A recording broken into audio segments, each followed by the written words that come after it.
And we are live. And there's always a scary moment because you hope that everything works, that everything is planned will work, that all your questions, and there are loads of them, are prepared, all that is prepared. And it's a multi-international kind of, what's the word, broadcast, because we've got the producers in India, and I think one guest is in Manchester, the other guest is in Barcelona, and so am I. But anyway, welcome, boys and girls, to another edition, a special edition of Ask Guillem, one in which we will deal with as many questions as we can. It's going to be a little bit of an improvised show. There are things I would like to talk to you about, and things I would like to talk to my guests about. But I'll get into all that and who is with me today after these marvelous credits.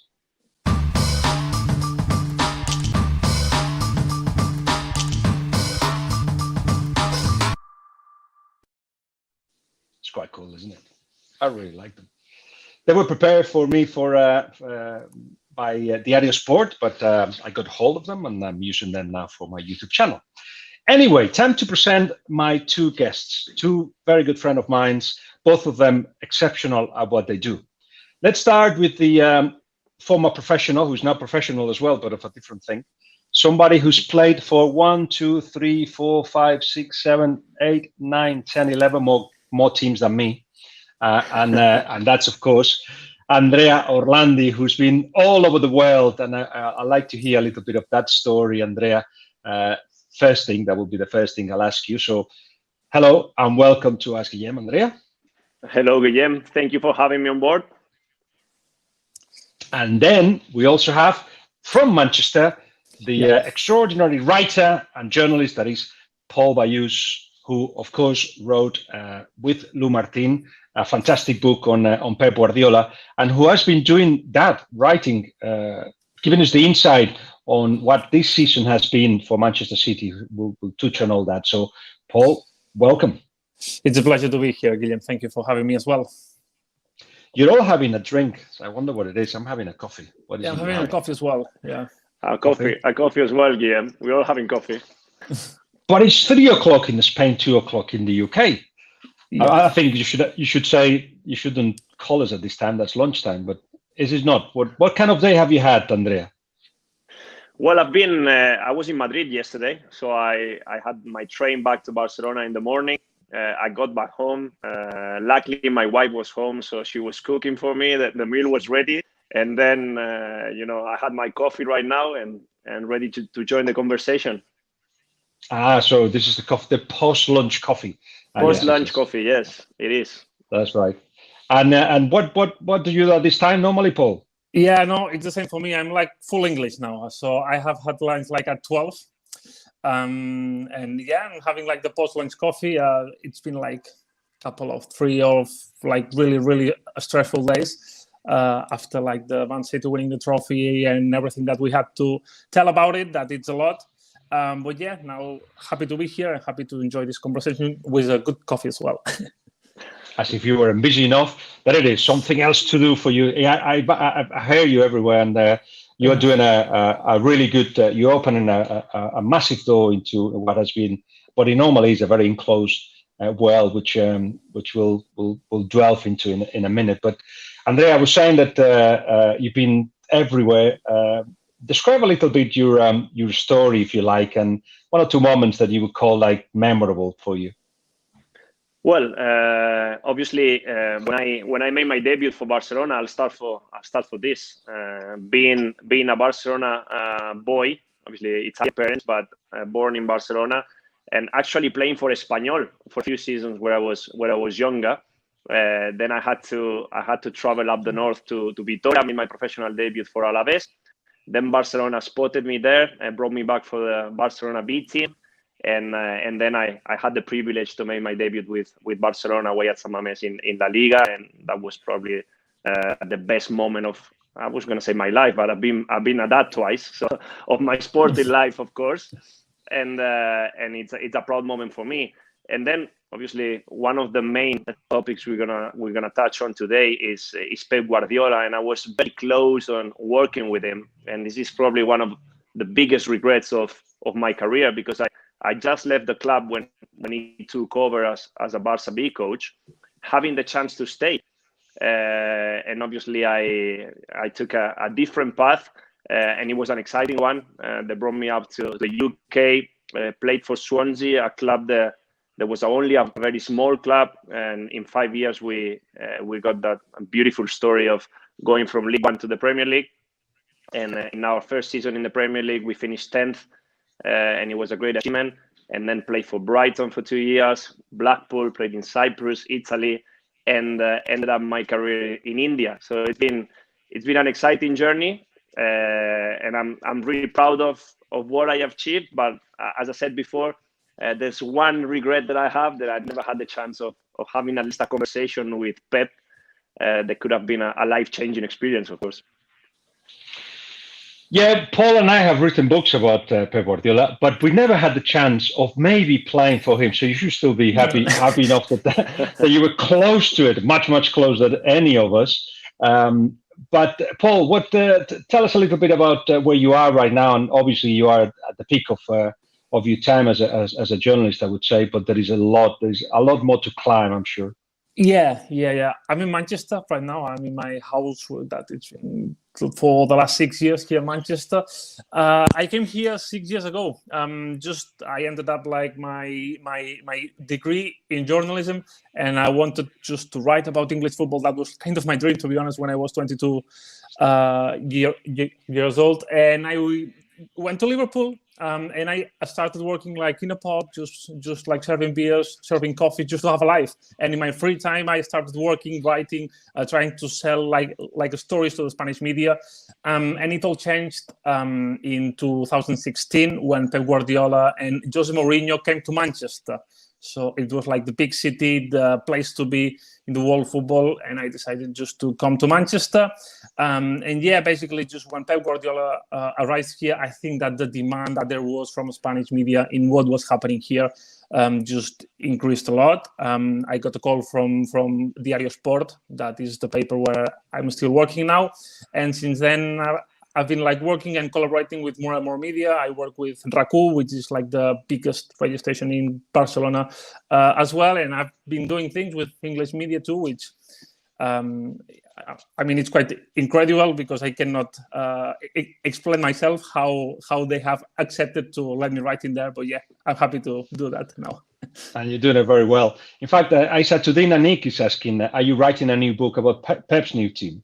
Well, yeah, we are. Yeah, we are not doing anything at the minute because it's been like a tough year.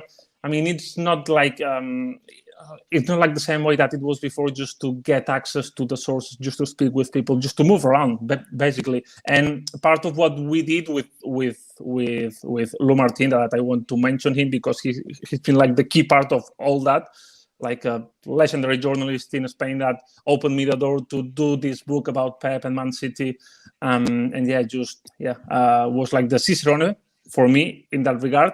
But yeah, it's kind of difficult to plan and to work on new things. So we decided just to focus on the daily basis. And then when everything like puts together and everything is like in a better situation, we'll have a chat and we'll discuss what we do. But for now, we are not in like any new project in that regard. In fact, we can start there. We can start on Pep Guardiola and whatever questions that have come in. Let's put it in front of us so we can discuss it. But let me tell you about Lu, something I haven't disclosed yet, but I think I can tell it now.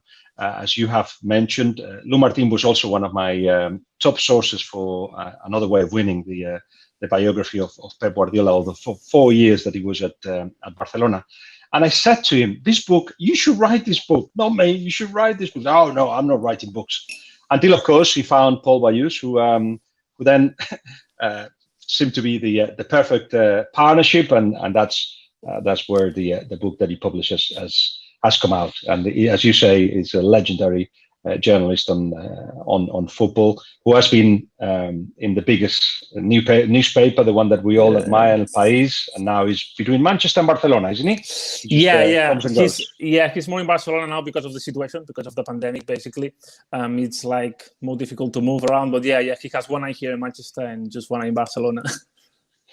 Good. So Joseph Piab is asking, how has Pep's attitude towards English football changed? He seems more relaxed. That question is for you, Paul. But before we go there, Andrea, would you describe? Have you got in your mind a way of explaining the evolution of Pep since he arrived to now, more or less? And perhaps the two of us also can add to it. What would you say his evolution has been since he arrived to England?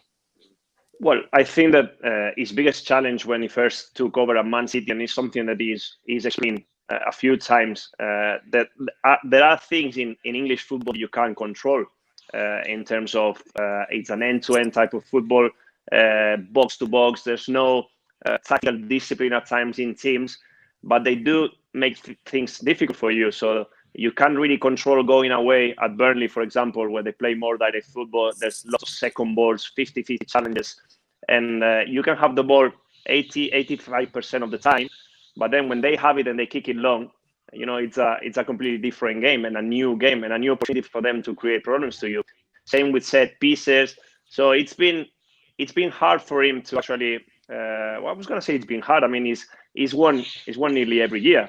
But what's the most challenging thing? How am I going to control things that are not controllable? And I think that he's been able to do it.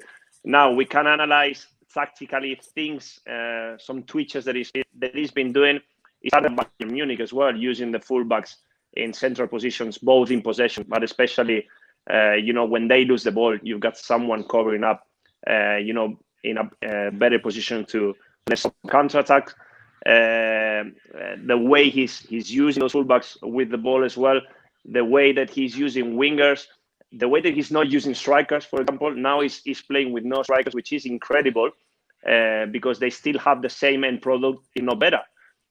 So you have Gabriel Jesus and Aguero on the bench, but you keep scoring, keep being creative, keep being proactive, and being so good on the ball. So it's very challenging for us that we like to analyze the game, what Pep is trying to do at times, because there's so many small details that make a huge difference that you might watch the game and you don't see it.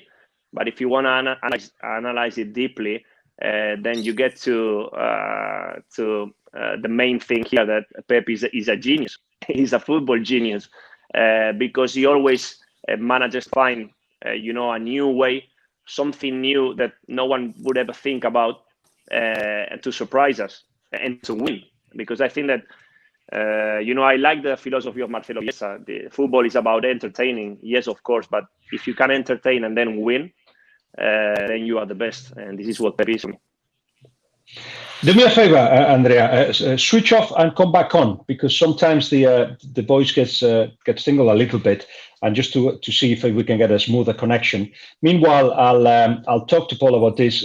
Let me explain a little bit the mental frame, I think, in which those things that we're talking about, evolution, change of the role of players, how he's trying things that others haven't, all that comes from the back of somebody who understands that football is not just a straight line, and it's not even an upward line.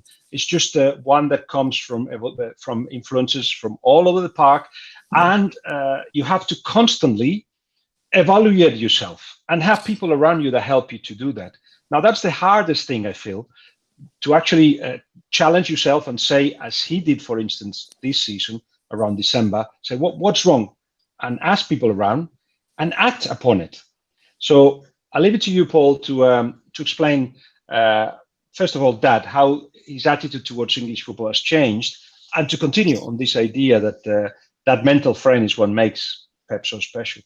Yeah, I find really interesting when Andrea was talking. There's a key point to understand how Pep works, is that for me, he is a guy that works so much because he wants to reduce the impact of hazard, of luck in football, the closest to zero, knowing that it's impossible to bring it to zero, because in football, I mean, it can happen like a red card, like a penalty, unexpected play, that it can change everything. But he wants to control things so good that he worked so hard just to try to reach that point. That's how you have to read all the adaptations that he has done from his first season, when, how Andrea said, it's like more difficult, I think, to control here in English football. One of the things that all his staff has noticed is that there are like less in-game changes compared to like the Bundesliga, to like the Spanish league. But despite of that, it's more difficult to control the games, because there are like more duels, more like second balls, and he has had to adapt to that. And regarding to that season, as you said, I think that it's not easy to find a guy that has the status of Pep Guardiola, that arrives to a game on the month of December this season and says, okay, I am not doing things good and we are not doing things well. So we have to change things here. It's an exercise of being really humble, in my opinion, and just to be like self-critical. And yeah, he did that. It was after the West Brom game, and that it was a game that I think that they shot 26 times on target, so they could win the game. They could have won the game because West Brom was like sitting deep down, just waiting for City just to do their thing. But Pep just was not happy. He felt that it was not like his team. They don't have like the basics that he wants to have. And he just like reformulate everything, did like a back to basic thing. And just from that, I started going back to the things that were useful in the two previous leagues that he was successful here in England. So yeah, I think that it's important to point out this self-assessment that he did back in December. And yeah, just the humble exercise that it is just to be Pep Guardiola and to say, okay, we have to change things because we can lose. The first year, because he didn't get success, you got a lot of people saying, you have to have plan B.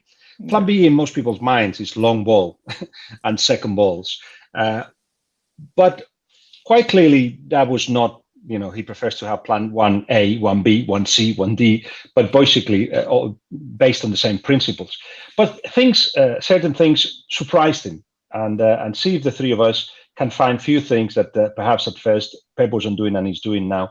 I'm thinking first of all about referees. Yeah, sure. If you prepare your team to pressure, once say you played long, or no, the other way. Say the other team plays it long, and your centre back goes for the ball, goes to head the ball, and the centre forward gives you with your elbow in where everywhere else in the world will be a foul, but it isn't in the Premier League.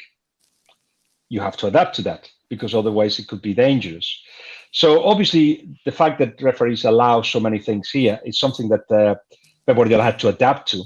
What else? What else you two feel, Andrea? You think that he had to adapt to when he first arrived and as the years progressed? I think that obviously the pace of the game in England as well. The game is played at a different speed. Obviously, in Spain, probably you would find better teams tactically. I hope you can hear me well now. You can hear me well? Yeah, better, yes. Yeah. Okay. The better prepared tactically, but obviously the tempo is lower than in England. The same in the Bundesliga. You've got more transitions in the Bundesliga.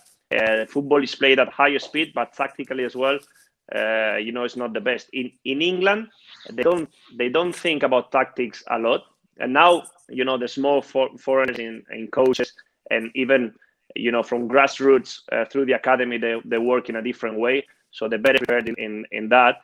But I think that the tempo and the rhythm is just, very difficult to cope with. And I remember my first few months in England where I couldn't really get my breath back because it was so intense that it took me like a good 5 months to adapt to it.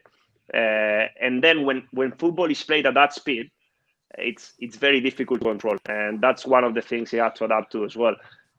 Then when you take over as a new coach, I think that it takes a little bit of time as well to bite into these new ideas. And I think that for a footballer, having Pep as a coach, your brain must be exploding at once because there's so many new ideas coming in that it's exciting. You're gonna have your ears wide open and your eyes as well. So I think that's why it took a little bit longer for Pep to be successful. Well, we'll look for a couple of questions more to finish with the Pep Guardiola theme. For instance, to answer Talhad, who says, what's next for Pep after City? Wait for that, because I want to hear from Paul about, for instance, if he had to adapt to what the media were asking of him. You've been to practically every press conference since he arrived. What does he think about having to deal with the British media, which is particular in many ways? Yeah. I think that he has been, I don't know if shocked is the word, but kind of impressed of how much media duties he has here. So if he could like save some of them, but at the same point, he understands that this part of the business. At some point we did not see like his best mood on the press conferences. That was like a common talk between the journalists here in Manchester, that when he was on the press conference, you could see that he was not on his best mood, that he looked like a bit grumpy at sometimes.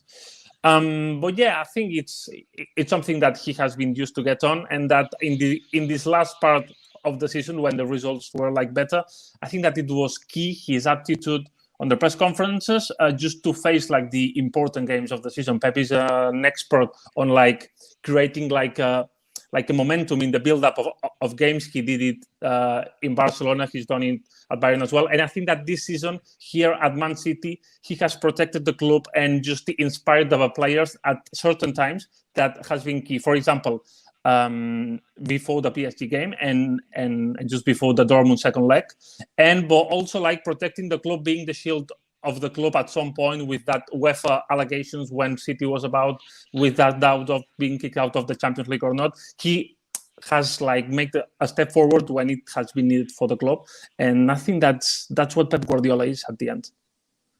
The question was what next for Pep, but he's just got 2 more years, isn't it, before he actually goes anywhere else or thinks of anything else. That's from Talha. What was key here was that encounter in October, with Khaldoum Al Mubarak in the Maldives, in which the talk was, Pep, you cannot go anywhere else. We're going to still win. We're going to still win the way that we're doing it. We have to keep going. And then later on, he not much later on, but there was everything agreed and signed.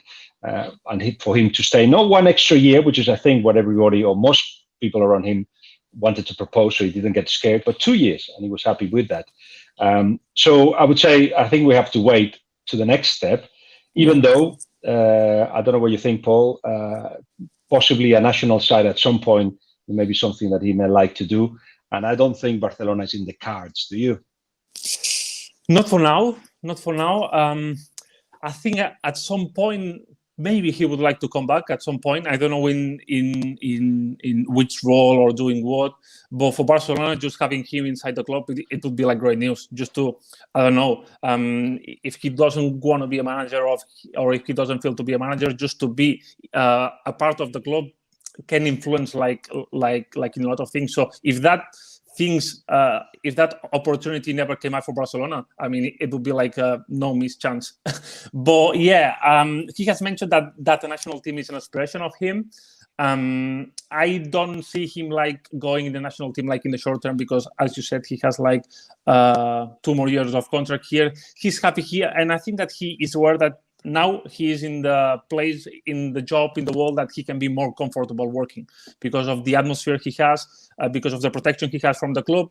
I think that he came here for Chiqui Begiristain and for Ferran Soriano, that were like 2 important persons for him. But he stayed for Khaldoum, that is Man City president. They get along like really, really well. They are both like intelligent, quick-minded persons. And yeah, I think that he's aware that he's good here, despite of the weather and despite of what Manchester means sometimes. Mutaba Ahmed is asking, it's gone. But Mutaba was asking there, if Pep wins the Champions League, what next for him? Will he leave for a new challenge? And if so, where do you see him for example, the Spanish national team? Not the Spanish national team. I don't think the way he thinks about Catalonia wouldn't be a target, wouldn't be offered either. But why leave? And isn't that a little bit, Andrea, like today's society? Right, he's won the Champions League. What next? Yeah. No, it's about building. It's more bricks to just more challenges that he will create. Little challenges and big challenges. Isn't that what an elite mentality is, Andrea? Yeah, absolutely, and I agree with Paul that he is happy at Man City, where he feels comfortable, where he feels loved and supported by everyone, and where I think is opening a new era. And if he manages to win the Champions League, I think he's gonna try and win back-to-back Champions League and do something that hasn't been done before. Obviously, we know what Zidane's done at Real Madrid, but what if you do it on Man City? Obviously, you need to win the first one. But he's so close of doing it. And then what's next for him? I've got a different idea about it. I think that he's going to stay at Man City for a long time.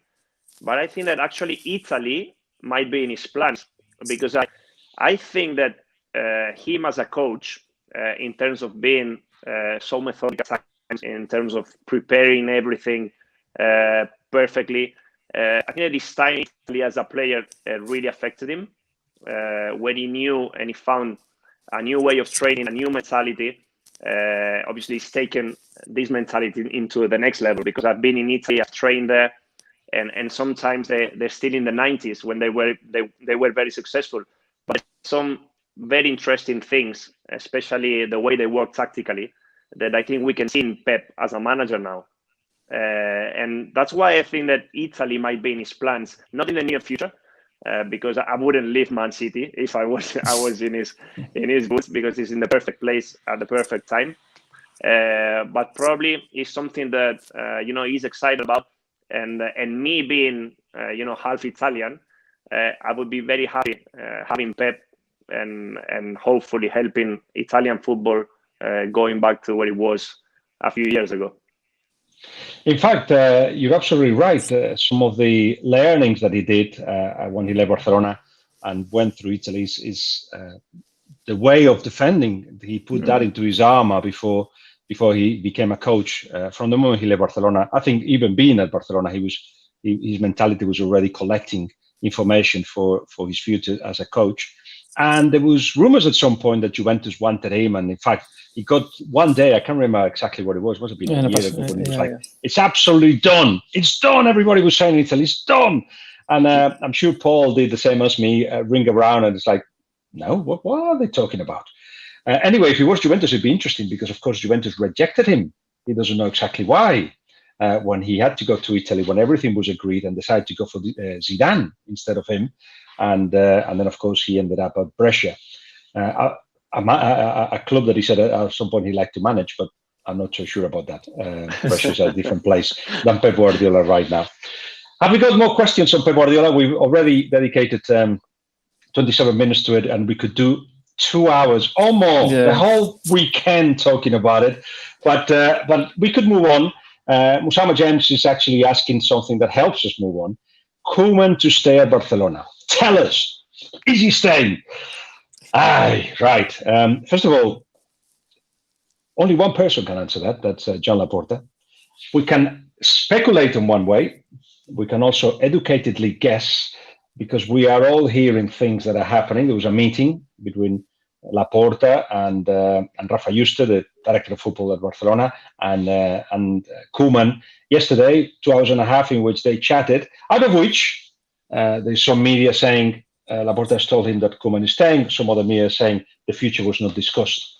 In any case, who wants to go for this one? Because one thing that seems clear to me is that Laporta thinks Koeman has been the perfect manager for now, has been looking at other managers, and Nagelsmann was in the list, for instance. I was in the cup final in Sevilla, and there was a big hug that Laporta gave Koeman after the game. I was literally this one from them, and a couple of other journalists were.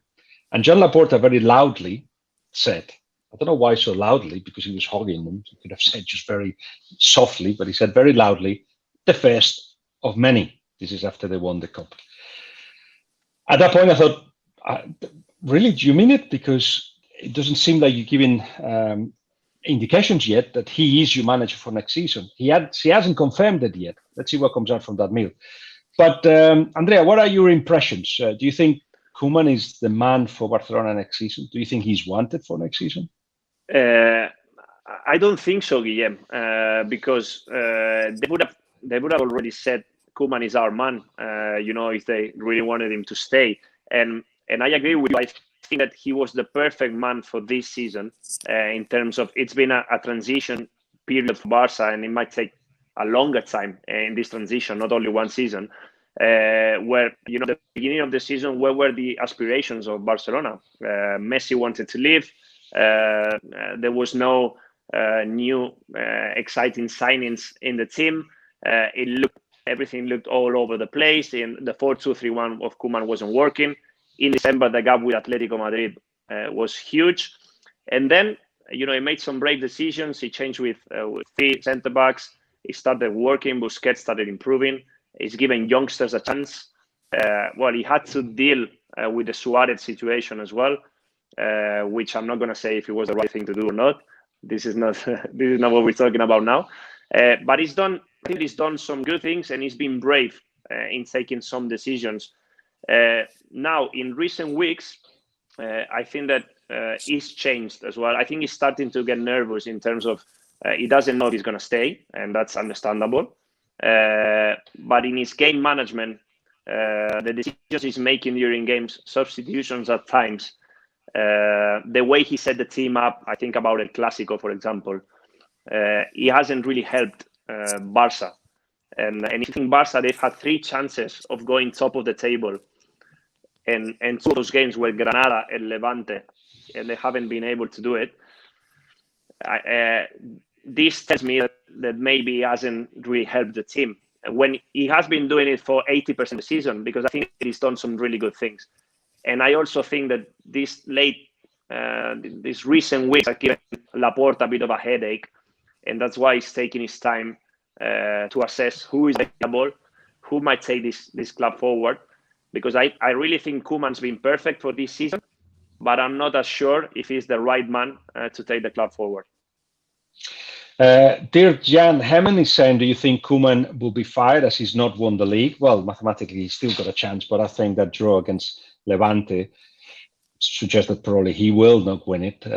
So, Paul, how do you see it? Do you think not winning the league has affected the decision of the club?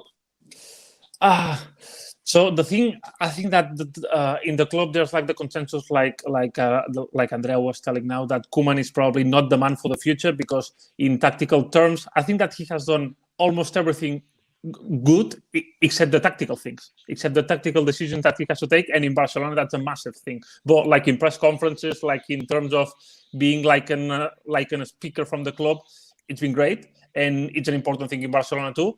But at the same time, there's another thing with Koeman, that he has been back in a league that was lost in December. So in December, anyone in Barcelona would think that the club would be able just to fight for the league. And just suddenly, because the other 2 teams that were fighting for it didn't do well, Barcelona was up for a fight. And on these final stages, I think that we saw again the flaws of the team, the bad points of the team that are still there, and that cannot be erased just in 1 week, just in 2 weeks. I think that the league outcome is not going to affect the opinion that the Barcelona board can have about him, because I think that when Joan Laporta entered to the club in the pre-campaign, he was already talking to future manager for the future. He had some ideas in mind. So I think that kind of everyone around Barcelona knows that Koeman is not going to stay for a long term. But the other thing is that what's next for Barcelona? What are the best options? Which options they are? If Nagelsmann, that you were mentioning him before, is going to Bayern, yes, so there are like not a lot of good managers available, maybe, or the managers that would be like a perfect fit for Barcelona. And I think that's a point that the board will have in mind when they take a decision, just to see if the next manager can improve. Mar Paralleda is actually suggesting Will Garcia Pimienta be a good replacement for Koeman, and he's got fans within the club, no doubt about it. And Laporta was brave, let's not forget, to actually give the job from Rijkaard to Pep Guardiola at a time when he had just managed for 1 season. Garcia Pimienta is certainly a candidate. I think he's not the only one. Xavi Hernandez could be another one, but I've got the impression that there you are, Xavi Hamed. You were reading my mind. Xavi Hernandez to Barcelona, maybe. I've got the impression that they feel that he's not fully ready yet. Doesn't mean anything. You can still. But I've got the feeling that more experience is something that they will appreciate him to have before he gets given the job of Barcelona, which of course he's working towards. Is it a bit early for Xavi? I feel that in the club they think so. But after this meeting that they had yesterday, nothing really has come out to give us a clue one way or the other. We're going to have to wait because to start with, Barcelona don't even know what kind of money that is available, Koeman or whoever, to actually reinforce the side. On that, I don't know if we've got any questions on Kun Aguero, but let's see. Oh, right. Serge is saying, do you think Barcelona should sign Aguero? He's injury prone and not getting younger, but not denying his skills. That's more or less the analysis from the club. Yes, he's injury prone. He's not getting younger, but they're not denying the skills. They are talking. Kun Aguero is talking to Barcelona and vice versa. My understanding from yesterday is that nothing has been finalized, but everybody wants it to happen. I just wonder, Andrea, if this is a little step, a very tiny, perhaps, step towards trying to convince Messi to stay. We know the relationship between Messi and Kun Aguero. Not so much of that relationship, because it's just basically you'll have a striker, a 9, who can guarantee you goals if he's physically fit. Because we're hearing that Messi will decide on his future depending on who the manager is, but also what kind of players are coming in and out of the side. Does Kun Aguero help with Messi's cause? I'm sure it does. It does help because of the relationship they have on and off the pitch. El Kun, is true that he hasn't had the best of seasons at Man City. He's been injured and out for a long time, but he's a natural goal scorer. He's a great finisher and someone that knows how to play at times on his own up front. And when we've seen what happened with Griezmann, for example, when there was no connection on the pitch with Leo Messi, it couldn't really affect the game, or it couldn't really help the team. Once they got going and they understood each other and the connection was there, this is when he started to improve his game. With El Kun, you're not going to have this problem. The adaptation is going to be quick. The understanding is there already. And he really wants to join the club, and this is a very important factor. I think he's only 31, so he's not that old. He's the top scorer in the history of Man City, and he's a fantastic footballer. Of course, with Barca there is another problem. Not only scoring goals, but the way they defend. Do you remember Guardiola Barca, the way they used to defend? It all started from the front players.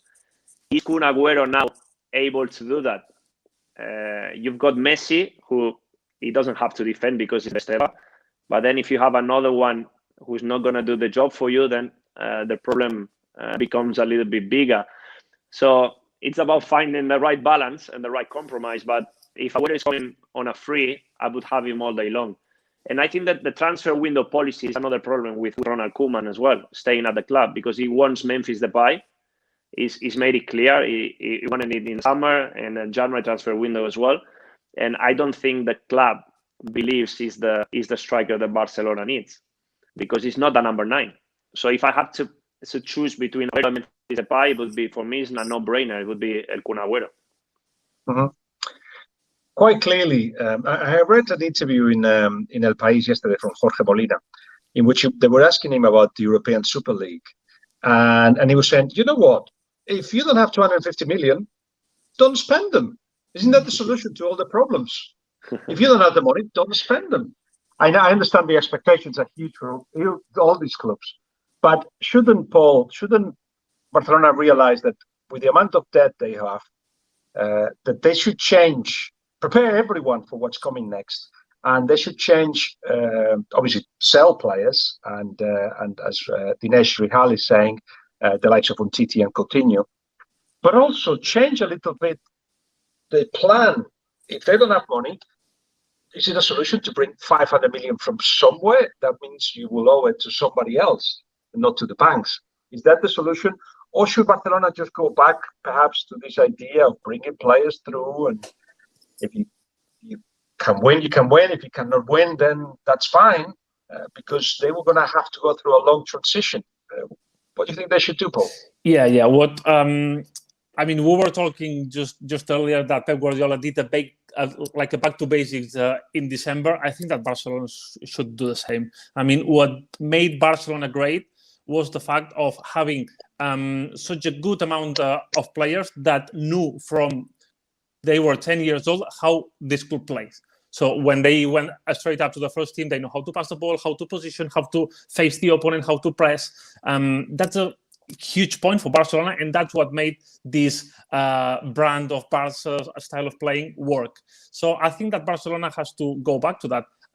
Has to kind of look for promoting more players from the academy, and then add a special talent to the club. That's the step that they need, like, to do the extra step in the Champions League and the European competitions. And of course that there's going to be like an adaptation, and there has to be an adaptation of the model of the club based, I think, in the old procedures. I also think that thinking about what can this board do now, I think that more of what they can do is how they have to manage the legacy that they inherited. So they cannot be so proactive, I think. So they have just to manage the debts and the money that they owe. So it's going to be like an exercise of trying to survive, I think, in the next market, and trying to do just like the right thing, just to not get more hurt, because Barcelona finances are already like really, really hurt. The problem is, will they be able to do what they want to do? I mean, yes, they want to sell Umtiti, they want to sell Coutinho, they want to sell some of the biggest names in the squad. I've got the impression that they would like to get rid of Gerard Piqué, for instance. But how do you do that when he's got a long contract? And would he want to do that? He has said that out of Barcelona, he perhaps wouldn't want to play anymore. How do you do all that? It's not going to be easy at all, so they'll have to deal with it. But can't believe it. We've got 40 minutes. We treated with two things. Yeah. That's the great thing to talk about people that have got opinions, or strong opinions, and actually experience and know people. But what else have we got that people have been asking that we could deal with? Let's see. Ian Ayrton says, is the feeling at Real Madrid that they need a rebuild? Is Hazard part of the plans? Well, okay. The first thing to say is that we need to know if Zidane is going to stay. We just don't know. He doesn't want to get involved in that kind of conversation. And if he leaves, it's because he feels that he cannot do any more with his side. And certainly, we all know that they need a rebuild. But how do you do that when you don't fully trust the youngsters that's supposed to replace the ones that are the regular performance? And I think Zidane has proven that to be the case. Jovic is not there. Odegaard is not there. Ceballos is not there. Those were the players that were supposed to take over the likes of Modric and, I don't know, Benzema or Kroos. So with a manager who's not sure what's next, with a club who doesn't know what the manager is going to do next, Andrea, what do we do? How do we rebuild? And do you think Hazard is part of the plans? Well, this is a good question. He's had two very difficult seasons. He probably didn't know where he was going when he first signed with Real Madrid, because of the way he started pre-season, where he didn't look fit at all. And then once he tried to get going, he never got to the level that was expected. And it's a big shame, because I rate him very, very highly. And we've been talking about Pep Guardiola, and Pep Guardiola, having experience playing against Eden Hazard in the Premier League, he's always said that Hazard is one of the best players he's ever had to face. And I agree with him. He's a superstar, but I think that mentally he wasn't prepared of what Real Madrid actually is. And now, after two very disappointing seasons, it might be over for him at Real Madrid. I agree with you. It all starts with the manager. I don't think Zidane is staying. If with Koeman I've got a 10% doubt, with Zidane I have no doubts that he's not going to stay. And then it all depends on who's going to be the new coach. They do need a rebuild, and they've been trying in recent weeks. He's been giving youngsters a chance. Miguel, the fullback, has been playing ahead of Marcelo. Marvin played yesterday, but did already play during the season. Blanco in midfield looks like a natural replacement for Casemiro. But, the way they've managed players, like you said, Odegaard, that's a strange one. Because I know for a fact that the club was very excited about Martin Odegaard this season. That's why they brought him back from Real Sociedad. And he was given 2 games to prove he was good enough. He didn't play well. You're out of the team. So they need a. We talk about Barca being a difficult moment, but I think that Real Madrid as well. They need a rebuild. They need a new face on the bench, and then a new idea of what they want to do. They can't keep playing with Casemiro, Kroos, and Modric, even though they're probably the best 3 midfielders you could possibly find in Spanish football now. But time goes on, times change, and you need new faces. So I don't think it's an easy task for the club, for the board, and for the new manager coming in. We're finishing, but before we find 1 or 2 questions to ask Paul, for instance, I want to tell you about Hazard, and I wrote a piece for BBC webpage. I started asking people in the national side, people that have been in the clubs where he had been and that played with him. And what I found was a very surprising picture of somebody who wants to enjoy life and wants to enjoy his football. And every time that he was pushed to the top, every time he was pushed to the table of, say, Cristiano Ronaldo and Messi, which is what Jose Mourinho tried, for instance, when he was at Chelsea, he wouldn't accept it. His body will give up, his mind wouldn't feel comfortable, his football will suffer. Then with Conte was exactly the same, and he eventually said it after leaving Chelsea. This is a player that you have to let him be. You cannot ask him too many demands. It's all about him playing with the ball, and obviously that doesn't fully fit in Real Madrid. With Sarri, exactly the same. He wanted him to be a particular type of player, wanted him to do certain things, and Hazard hated it. So I think he went to the wrong club. I know he dreamt of being at Real Madrid, but went to the wrong club. He wanted to just enjoy his football.